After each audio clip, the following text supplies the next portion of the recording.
নমস্কাৰ news for you Assamese YouTube চেনেলটোলৈ মই নৱদৰে আপোনালোক সকলোকে স্বাগতম জনাইছো।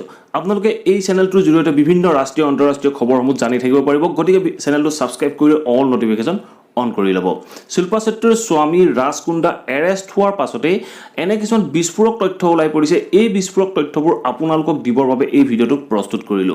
আপোনালোকে যদি এই খবৰখিনি সম্পূৰ্ণৰূপে জানিব বিচাৰে তেতিয়াহ'লে ভিডিঅ'টো স্কিপ নকৰাকৈ শেষলৈকে চাই থাকিব।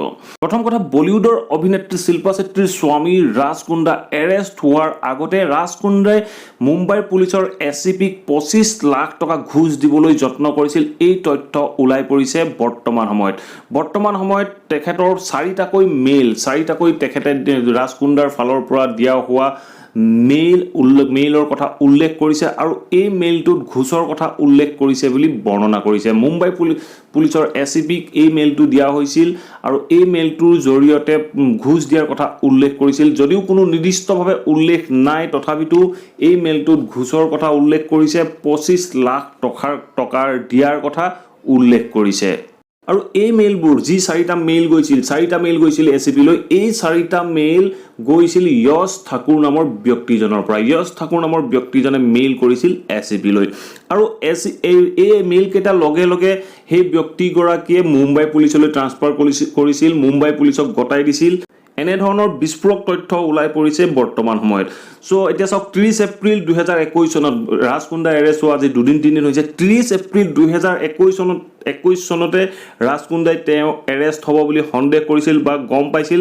সেই সময়তে 30 এপ্ৰিল 2021 চনতে ৰাজ কুণ্ডাই এণ্টিচিপেটিক বেইলৰ বাবে এপ্লাই কৰিছিল আৰু এই এণ্টিচিপেটিক বেইল ল'বৰ বাবে বা বিভিন্ন এনেধৰণৰ কেছবোৰৰ পৰা হাত সাৰিবৰ বাবে হয়তো ৰাজ কুণ্ডাই মুম্বাইৰ এচিপিক 25 লাখকৈ টকাৰ ঘুষ দিবলৈ যত্ন কৰিছিল। আৰু ৰাজ কুণ্ডাৰ এই পৰ্ণ সাইটৰ লগত জড়িত যিমানবোৰ বেংক একাউণ্ট আছিল, সকলোবোৰ বেংক একাউণ্ট ফ্ৰিজ কৰি দিয়া হ'ল আৰু মুম্বাই পুলিচে উল্লেখ কৰিছে যে এই বেংক একাউণ্টবোৰত প্ৰায় 1.6 কৰোৰ 1,60 লাখ টকা জমা আছে। আৰু 4 ফেব্ৰুৱাৰীত যি 5জন ব্যক্তি এৰেষ্ট হৈছিল, তেখেতসকলে উল্লেখ কৰিছে যে এই পৰ্ণ মুভিবোৰত যিকেইগৰাকী এক্ট্ৰেছ বা যিকেইগৰাকী ছোৱালীক লোৱা হয়, সেই ছোৱালীকেইজনীক জোৰ জবৰদস্তি এনেধৰণৰ পৰ্ণ মুভি কৰিবলৈ বাধ্য কৰোৱা হয় আৰু তেখেতসকলক কোৱা হয় যে ইয়াৰ পিছত তেখেতসকলক ৱেব ছিৰিজ চিৰিয়েল আদিত কাম দিয়া হ'ব বুলি প্ৰলোভন দেখুৱাই এনেধৰণে পৰ্ণ মুভি আদিত কাম কৰাইছিল। মুম্বাই পুলিচে লগতে উল্লেখ কৰিছে যে ৰাজ কুণ্ডাই বিভিন্ন প্ৰশ্নৰ উত্তৰ এতিয়াও মুম্বাই পুলিচক দিয়া নাই।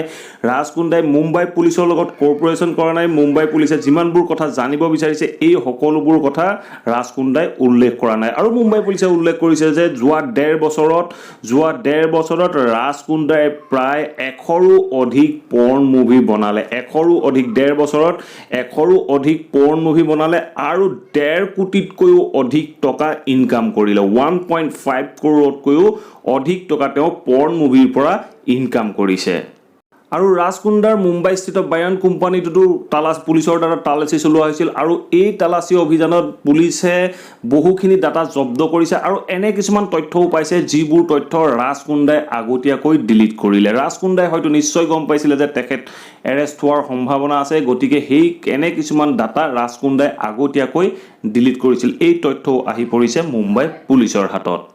আৰু এটা বিস্ফোৰক তথ্য, এটা আচৰিত তথ্য যে ৰাজ কুণ্ডাৰ যিটো হট শ্বট বুলি এপ আছিলে, এই এপটোত 20 লাখ ছাবস্ক্ৰাইবাৰ আছিলে।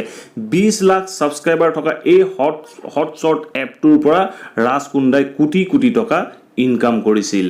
আৰু অৱশেষত আজি এৰেষ্ট হৈছে ৰাজ কুণ্ডাৰ লগত জড়িত অন্য এজন ব্যক্তি। তেখেতৰ পৰা উদ্ধাৰ কৰা হৈছে এটা লেপটপ আৰু তেখেতৰ লেপটপত পৰ্ণ মুভিৰ লগত জড়িত বহুখিনি ডাটা পোৱা গৈছে আৰু এই লেপটপটোত পোৱা গৈছে 50তকৈও অধিক পৰ্ণ মুভি আৰু পৰ্ণ মুভিৰ লগত জড়িত বিভিন্ন ডাটা পোৱা গৈছে তেখেতৰ সেই লেপটপটোত। গতিকে আশা কৰোঁ আপোনালোকে এই খবৰখিনি নিশ্চয় ভাল পালে। যদি ভাল পালে চেনেলটো ছাবস্ক্ৰাইব কৰি ভিডিঅ'টো আপুনি সকলো ফ্ৰেণ্ড চাৰ্কুলৰ মাজত শ্বেয়াৰ কৰি দিব আৰু যদি চেনেলটো ছাবস্ক্ৰাইব কৰে, ছাবস্ক্ৰাইব কৰিলে অল নটিফিকেশ্যন অন কৰি ল'ব। থেংক ইউ ফৰ ৱাচিং দিছ ভিডিঅ'।